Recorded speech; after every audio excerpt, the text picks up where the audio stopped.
Hello friends and welcome to Malhotra's IAS. Good afternoon everyone who has joined us here, right?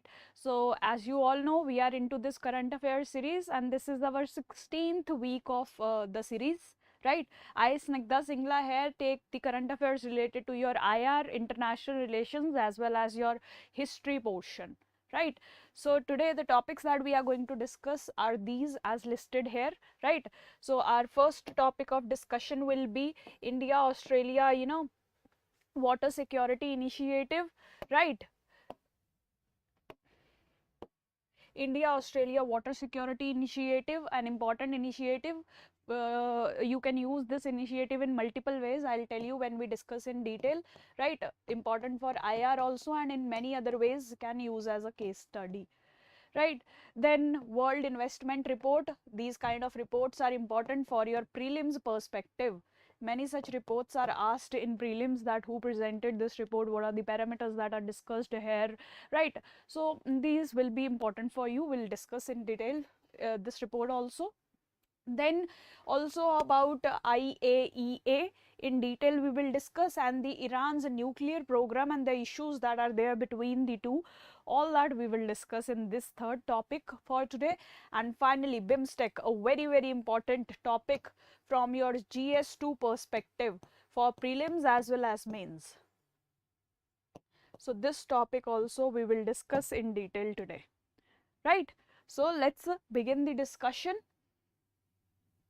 right? Now, yes, so the first topic of our discussion for today is going to be India Australia Water Security Initiative, right? India Australia Water Security Initiative. This is relevant for your GS2. As I told you, IR ke part mein, whenever you are asked about India Australia relations, you can always mention this initiative. And in general also, in topics like water management, urban management, technology sharing, all that aspects you will use this. Let me tell you how. So before going into the hows of the use of this topic, first let's discuss what it is all about, right? So see, recently India and Australia have signed an agreement where they'll be sharing their best practices on how to manage the water well, right? Basically, water management pe there will be sharing of technology and best practices under this initiative, right? Now just list down these factual details, that this initiative has been signed between Ministry of Housing and Urban Affairs and Australia, the relevant Ministry of Australia. That is not relevant for us here. Jo bhi hogi related ministry, that will be there, but here this is very important. Ministry of Housing and Urban Affairs is involved. Okay, do not get confused with the Ministry of Water, National Ganga Plan. All that stuff is not involved. UPSC can confuse you in the options by giving the names of different kind of ministries. So that is why, remember the ministry for this initiative, right?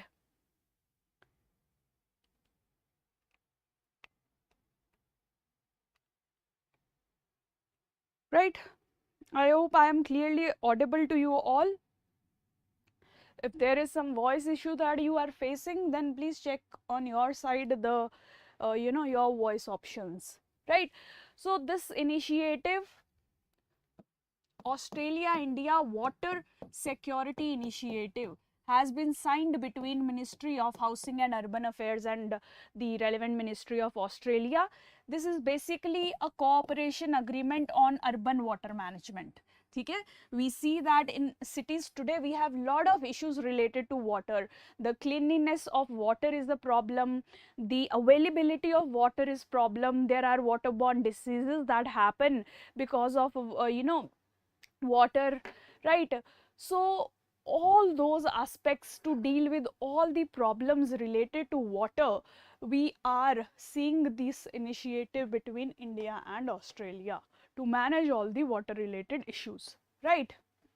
So now what will be the significance of this agreement? That we will be able to get quality technology from Australia to improve our water management practices.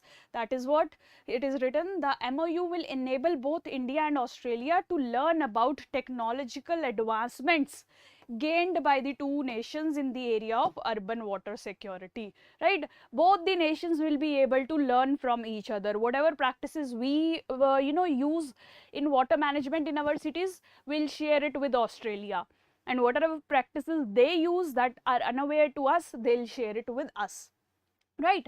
So in that way, this will be a mutual exchange process of water management technology and systems, right? So in that way, India and Australia are strengthening their relations also, and they are strengthening relations as well as they are strengthening their water management practices, right? So exchange of learning and best practices and building the institutional capacity, that will be focus, right? That is how it is relevant. MOU is memorandum of understanding, as it is said, memorandum of understanding, that is like an agreement to be signed. So they are into an agreement to work in this area. That is what basically MOU means, that they want to work in this area, right? So this is Australia India Water Security Initiative. It is the project under South Asia Water Security Initiative, right? So for entire South Asian region, there is one such initiative that is working on exchange of practices in the water management sector or water security sector. Under that itself, India and Australia, both of them are cooperating now, right? So it's a sub part of the South Asia Water Security Initiative,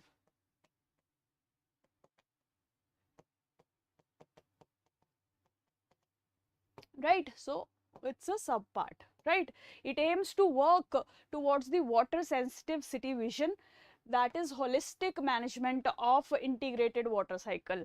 Like I told you, the focus of this process, this initiative, is to manage the water well.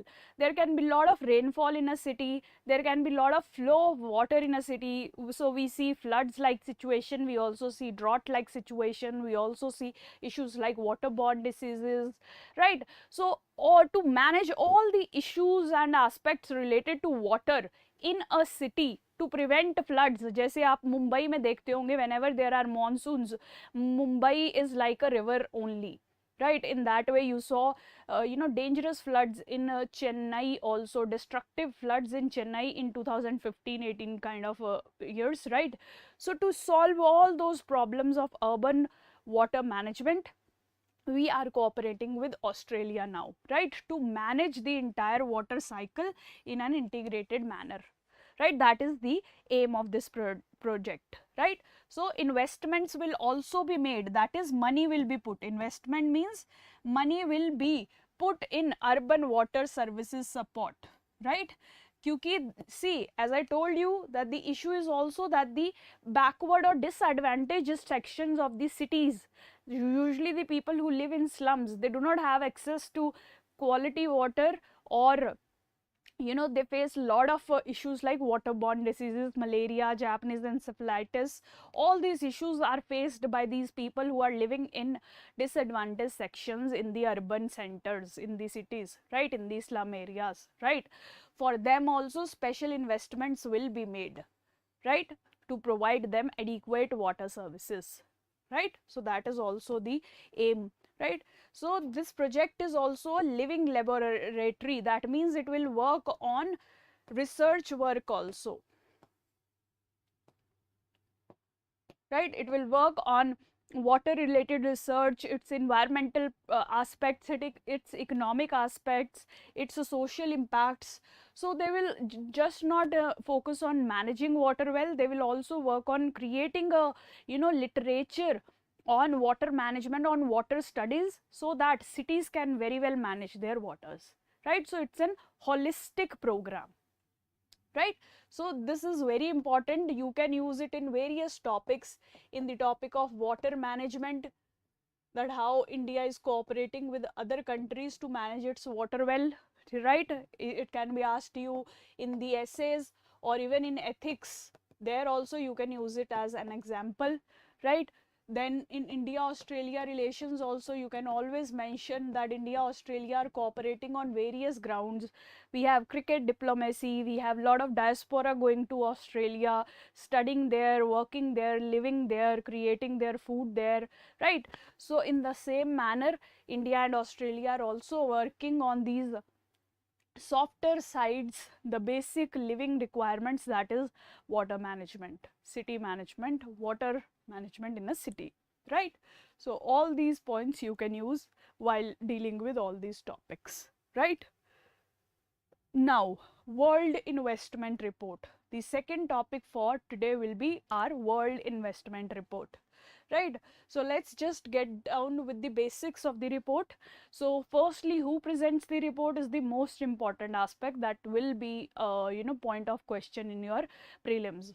So the report is presented by United Nations Conference on Trade and Development, what you call as UNCTAD, right? United Nations Conference on Trade and Development.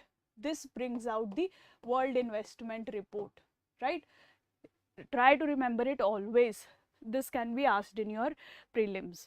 Now, the findings of these reports are also very important. You can use them in your mains answer writing, right? What is investment? Basically, you need to understand that first, right? So, see,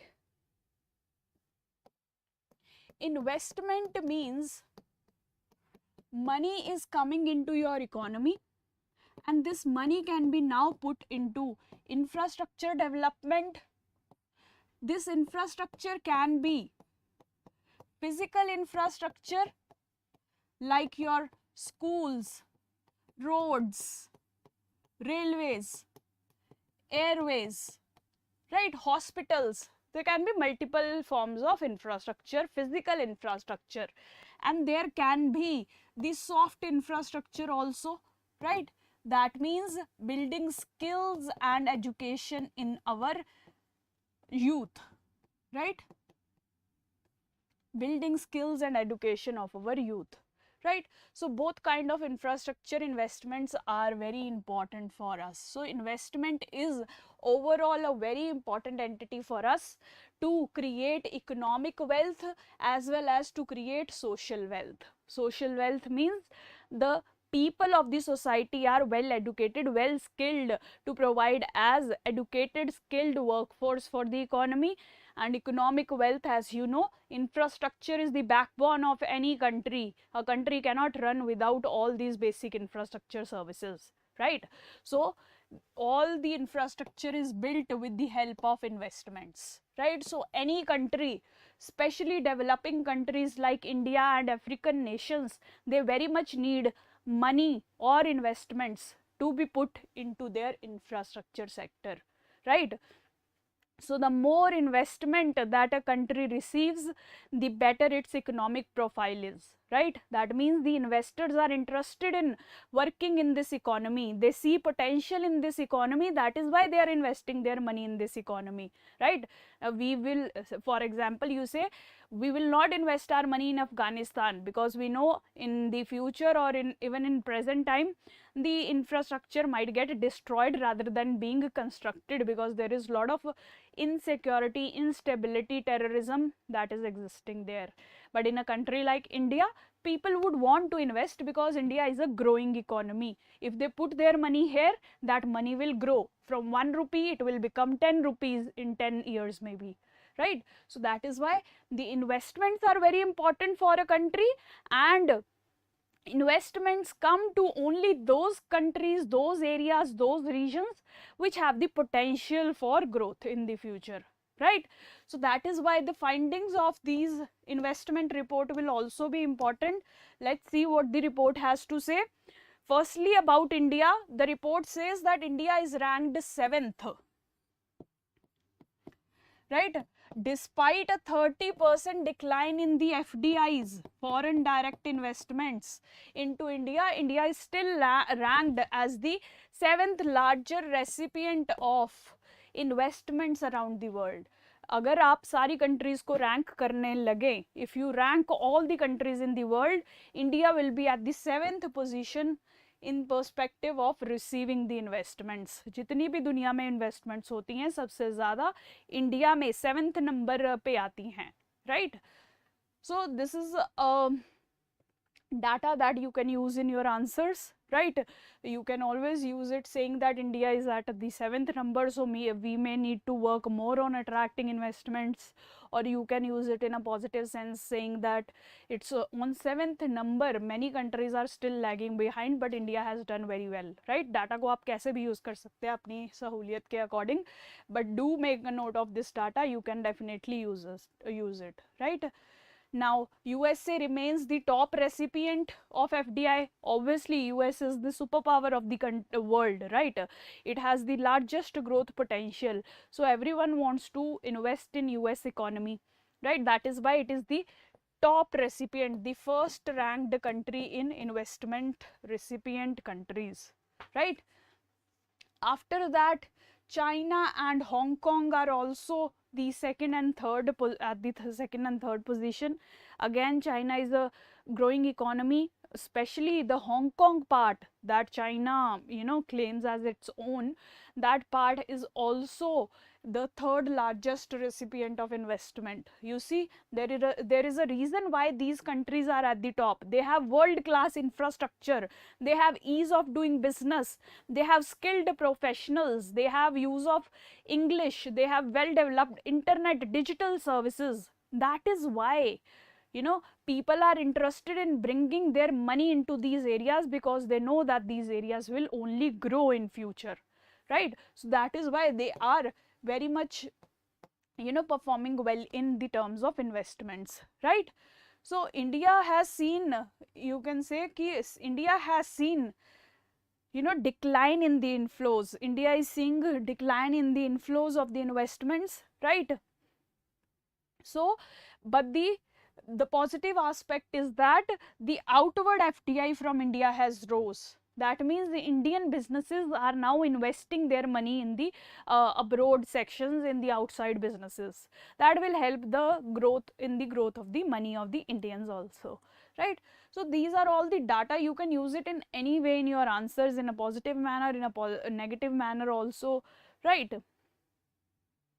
So that is how this data can be used from this report. Just try to remember the agency that presents the report and the important data points, right?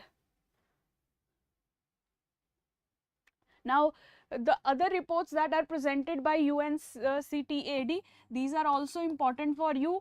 So, along with the World Investment Report, try to remember all these reports also, right? कभी भी पूछा जा सकता है.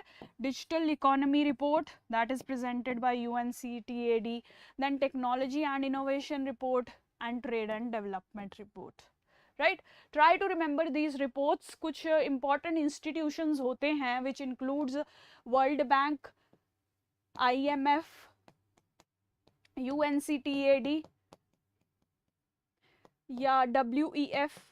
If you remember the reports of these organizations, it is highly likely that you will be able to answer the questions that are asked in prelims. You can use the knowledge for elimination also, right? So try to remember these reports also that are presented by UNCTAD, right? Now, the next news item or the issue that we are going to discuss is that the IAEA board passes resolution on criticizing Iran, right? So, sabse pehle, before getting into the details of the topic, first let's see what is IAEA, right? This is again very important for your prelims perspective. They can anytime ask you questions on IEA, right? Also important for your GS2 international relations part, where international organizations can be asked in questions, right? So again it is very important there, right? Now the initial establishment. So IAEA was established as the world's Atoms for Peace organization. Basically, the aim of this organization was to ensure that nuclear energy, nuclear knowledge is not used in any negative sense by any person in the world, right? So we can make use of nuclear power, or what we call as atoms, right, for peaceful purposes in the growth of the population, you know, in the growth of the needs of the population. Like we have energy needs that we can fulfill through nuclear energy, but we should not use this nuclear power for you know, creating violence or destruction in the world. That is what is the aim of IAEA. That is why it was first established in 1957, right? So under UN family, it was established at the Atoms of Peace, right? Now this reports to both United Nations General Assembly as well as United Nations Security Council, right? अगर आपने UN के basics पढ़े हैं, you will know that UN has 6 main organs. One of them is the General Assembly, other one is you know, Security Council, and there are 4 other important you know, organs of UN. Do read the basics of UN also, right? Now IAEA is headquartered at Vienna, Austria, that is in European continent. Do check the location on map also in detail, right? Now what are the functions? As we have already seen, it works with the member states to secure, to promote a safe and responsible use of nuclear technologies. Safe, secure, responsible, peaceful use of nuclear technologies. That is what its aim is, to ensure that, you know, the nuclear technology is used in a sensible, responsible fashion, right? So now it seeks to promote useful use of nuclear energy, peaceful use of nuclear energy. As I told you, this organization is just meant to ensure that nuclear energy, wherever it is present, it is used in a responsible, peaceful, secure manner, right? So iske bare mein yaad rakhiye, this will be very helpful for you in the exam. Now the main news item. Why is IAEA you know, criticizing Iran? That we will see, right? So the International Atomic Energy Agency, that is IAEA,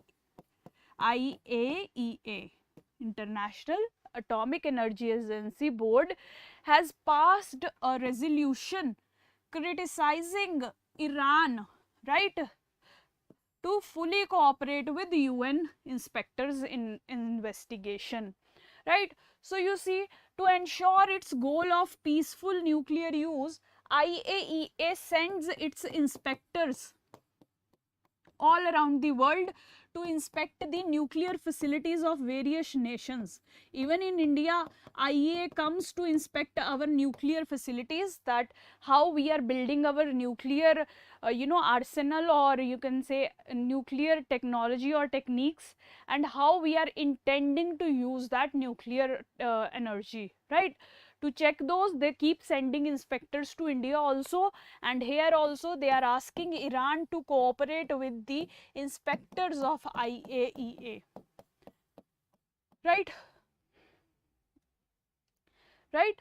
So this is important because this is the first such resolution that has been passed in the 2 years after the deal between USA and Iran was broke, you know, revived, right? So you might be aware that in 2015 a nuclear deal that is called P5+1 and Iran deal was signed, under which Iran agreed to give up its nuclear weapons and only use nuclear technology for civilian purposes, right?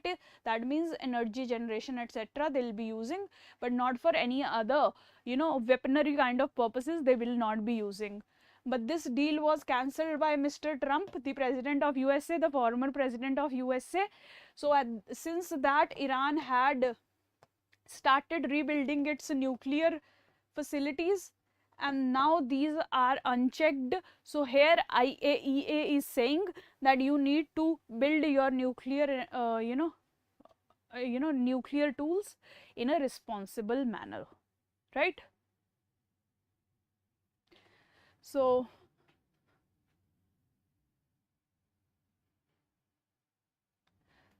that is what it's being said here, right? So that was all about IAEA and Iran. Just remember all the basic facts that are necessary regarding IAEA. That is a very important topic, can be asked from you in prelims. So make notes on that and try to remember it. That is useful. Now the last and the most important topic for today's discussion is BIMSTEC. BIMSTEC, right? Let's discuss this one in detail. This is important for GS2 international relations part, right? Now सबसे पहले, why is it in news, right? Now BIMSTEC has completed 25 years of its establishment.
So now please let me know if I am audible to you all. We have made the technical changes, so am I audible to you now? Please reply. I'll start discussing BIMSTEC if you are, am I audible to you? Yes? Okay. Good, good. Let's start with the last topic for today's discussion, that is our BIMSTEC, right? Okay, I'll discuss whatever I discussed on the last slide. So why is it in news? Because BIMSTEC has completed 25 years of its establishment now. It was first established on 6th June 1997, as it is written here. With the Bangkok Declaration, it was first set up, right? Now, initially the members were these three, BIMSTEC it was called, that is Bangladesh, India, Sri Lanka and Thailand. These four were the members at the initial stage, but then later, right, initially established by Bangladesh, India, Sri Lanka and Thailand, right? This is what we discussed, right? Now, three countries, that is after that Myanmar joined, it became BIMSTEC से ये बन गया BIMSTEC when Myanmar joined it, right? Later Bhutan and Nepal also joined it, right? So now we have total 1 2 3 4 5 6 7 members in the BIMSTEC, right? That you have to remember, right? So it's also known as the Bay of Bengal Initiative for Multi-Sectoral Technical and Economic Cooperation, right? Basically जो Bay of Bengal के around countries है, they are coming together here to cooperate with each other. This is the basic aim of BIMSTEC, to provide technical and economic cooperation among the countries located around the Bay of Bengal. Bay of Bengal is here, right? I hope you all know where Bay of Bengal is, right? So it's meant to provide cooperation with between all these countries, right? So the main focus of this grouping is to have economic cooperation and technical cooperation, right? That is what it is said. The main objective of the grouping is to promote technological and economic cooperation among these nations. Okay? Now, there are some important facts about the grouping that you should know, that it accounts for 22% of the world's population. दुनिया में जितनी भी population है, what is the total world population? Tell me. Whoever knows the total world population, type in the comment box.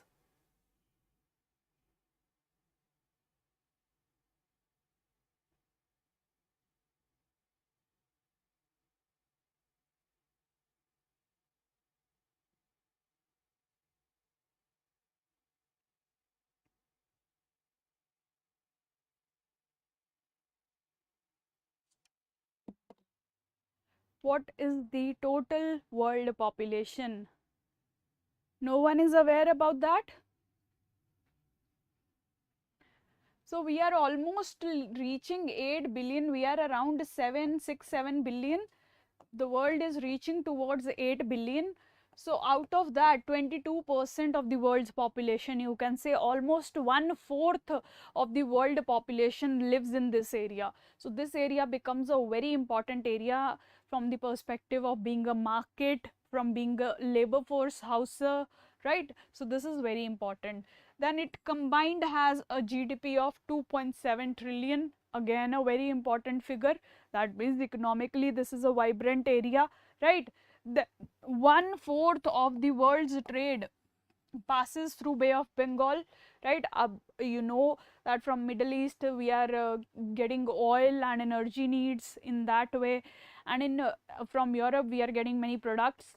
In that way there is a lot of trade that moves through this Bay of Bengal area, right?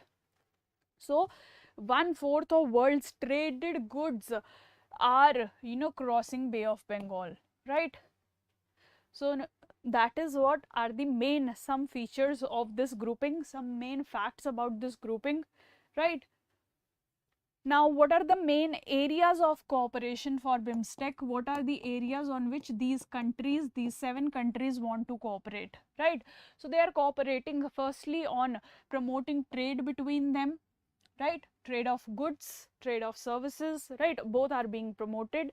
Then also to boost transportation and communication services between these two areas, that is also being focused, right?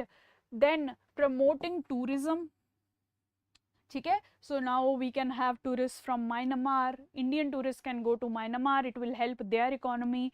It will give leisurely pleasure to us also. In that way they are cooperating in tourism sector, in sciences sector, right? Then also in environment and disaster management. You see all these countries around the Bay of Bengal. Let me just make a rough map. So this is your Bay of Bengal. All these countries are prone to cyclones, tsunamis, right? So such kind of disasters are faced by all these countries. So if these countries cooperate combinedly on these disasters, they will be able to benefit from each other's technology and know-how, right?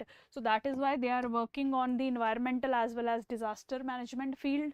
Also on countering terrorism. You see terrorism is being faced by Bangladesh also. Then Sri Lanka, maybe there were Easter attacks now. If you have been following news for past 1 year, you will know, right? India may we see that there is high potential of terrorist attacks, although we have prevented any major attacks, terrorist attack on India since long now, right? But there is also high potential of terrorist attacks in all these countries. That is why they are also working on countering terrorism. So these are the basic areas of their cooperation. Make a note of these also. You can write it, mention it in the answers. All this basic information you should mention on any question that is asked in BIMSTEC, right? Basic information का use ही ये होता है, right? Now, what is the importance of BIMSTEC for India, right? इसकी importance ही क्या है, right? जैसे हमने we have discuss the basic features, so उससे ही आप थोड़ा गेस लगा सकते हैं. BIMSTEC holds 1/4 of the world's population, right? So this huge population can act as a big market for India. So first significance for India is the big market of BIMSTEC, which houses 22% of the world population, right? So that will be the first impact, right? First point, it contains 22% of the world's population, so it becomes an important market for India, right? Also, see, India wants to be called as the superpower, as one of the leading powers of the world. For that, India wants to become the leader of South Asia also. In that, BIMSTEC can good relations with BIMSTEC countries can help India create a strong sphere of influence over the Southeast Asian region, right? BIMSTEC can be instrumental in raising India's stature as a leader in Southeast Asia. If India is able to cooperate and do well for these countries, then India will be called as the leader, right? So that is also the significance. Also, this BIMSTEC area acts as a bridge between South and Southeast Asia, right? For India, this region is very important from economic perspective, from strategic perspective, from demographic perspective. There is a lot of diaspora of India that is living there. Also, India wants to leverage the economic resources of this region. Also, India wants to counter check the influence of China on this region. Baki flow of trade is there from this region. India can extract energy resources, rare earth metals, right? We have all discussed the relevance of Indo-Pacific in second session of our YouTube videos, right? If you want to, you can check that. It is very important. On first day, I discussed Russia, Ukraine. On second, I discussed Indo-Pacific. Both of those lectures are very important. So those relevance is there, and BIMSTEC can help us leverage those benefits of how BIMSTEC is taking a place of SAARC, right? This is a question. So see, we cannot say BIMSTEC is taking a place of SAARC exactly. You have to comment, you have to critically analyze.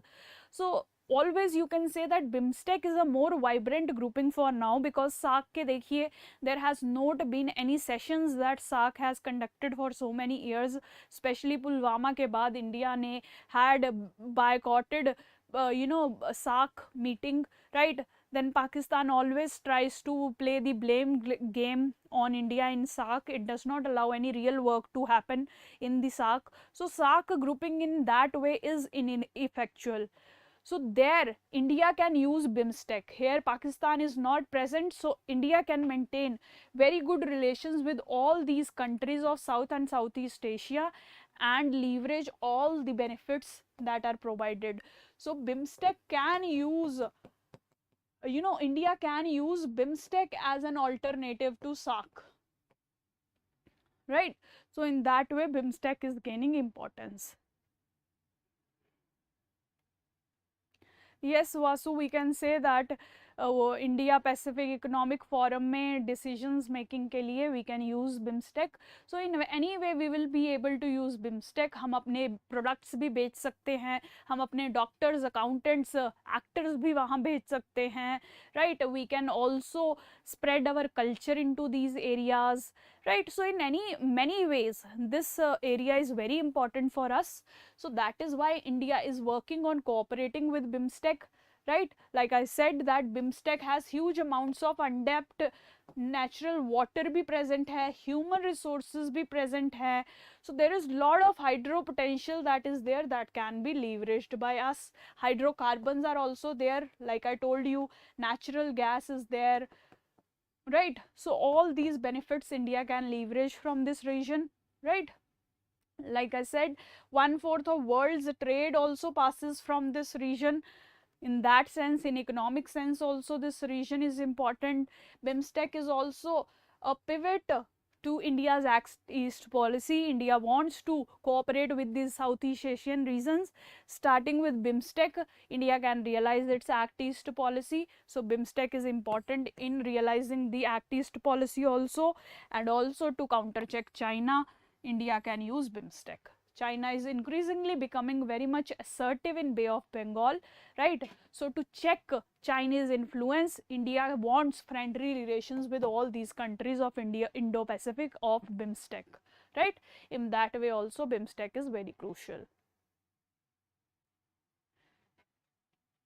right. So in all these are some important aspects about BIMSTEC. Please make a note of these all points. This will help you answer all the questions on BIMSTEC. Now there are some achievements also that the grouping has achieved. The achievements are combating terrorism. Terrorism को fight करने के लिए इन्होंने cooperation की है. Disasters को manage करने के लिए they are cooperating. Environment को manage करने के लिए these countries are cooperating on bilateral as well as multilateral front, right. Then the priority areas are being focused a lot: education, science, technology, trade, investments. In all these areas these nations are cooperating on bilateral as well as multilateral levels, right. And they are also working to strengthen their secretariat. This is a little flaw that strong secretariat services are not present. Secretariat is always important for an organization to work, ठीक है. उनके काम को manage करना, paperwork को manage करना, schedules को manage करना, all that is done by the secretariat, the back end works, right. So that needs to be strengthened and the countries are working to strengthen that. Further it can be strengthened more, right. Now what are the key challenges of BIMSTEC? Again very important for your all the answers related to BIMSTEC. So सबसे पहला issue है connectivity, right. You see the connectivity remains very weak between BIMSTEC and all the countries of these Southeast Asia. We do not have many direct roads, railways, airways, like waterways. We do not have direct connectivity with all these areas. So India has introduced multiple projects like Kaladan project with Myanmar, trilateral highway project with Myanmar and Thailand. So initiatives are being taken, but there is more to be done to increase connectivity between the BIMSTEC countries. That is the first challenge. Then funding. See, in all these countries India is the leading country and India needs a lot of money for its own development. So there are not enough funds, right, to be provided for the benefit of the BIMSTEC region. अगर इन countries को पैसा चाहिए होता है तो there is a limit to which India can provide the money, right. India cannot satisfy the monetary needs of these countries and these grouping at all the time, right. So funding also becomes a constraint, right. Then further, India can also be seen as big brother by these countries, like India acting as a dominant party is also seen by the BIMSTEC countries. So they want to be treated on an equal ground and not as India acting as a dominant player. So that also acts as a challenge to the grouping, right? And then low political will among the members has also been regarded as a challenge. It's very important that the leadership of all these countries realize the benefit of the BIMSTEC grouping. Then only they'll be able to leverage the full potential of the grouping. So unless they are seriously involved, all these issues cannot be solved. All these issues can be solved only when there is strong political will, right? So low intention to make the grouping work also acts as an hindrance, right? In that way, this is also a very important significant challenge of the grouping. ठीक है, ये सारे points आप अपने answers में लिख सकते हैं. They will be very useful to you whenever you have to write about BIMSTEC. BIMSTEC पे कोई भी क्वेश्चन आए, first mention the basic details, its establishment, Bangkok declaration, side में you make a chart writing the areas, key areas of the cooperation, then you write about the achievements and challenges as per the requirement of the question, right? So BIMSTEC you can always answer with all these points, right? So hope this discussion helps you. That was all for today's discussion. Join us again next Thursday for more such informative content. Thank you so much for watching.